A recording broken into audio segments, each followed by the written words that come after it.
Sebentar lagi waktu pulang. Entah kenapa kali ini detiknya terasa lebih berat. Saya memperhatikan mereka satu persatu.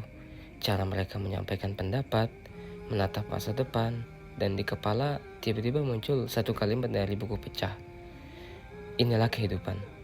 Kamu akan menghadapi ragam kepergian dan merasa kehilangan. Tapi mengikhlaskannya pergi adalah pilihan terbaik. Dikutip dari buku pecah halaman 32 sampai 33.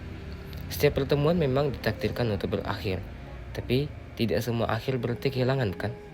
Ada sebagian dari kita yang tetap tinggal dalam ingatan, dalam doa, dalam setiap pelajaran yang pernah dibagi. Senja ini mungkin pertanda selesai, tapi juga awal dari hal yang baru. Terima kasih untuk setiap tatapan, tanya, dan tawa.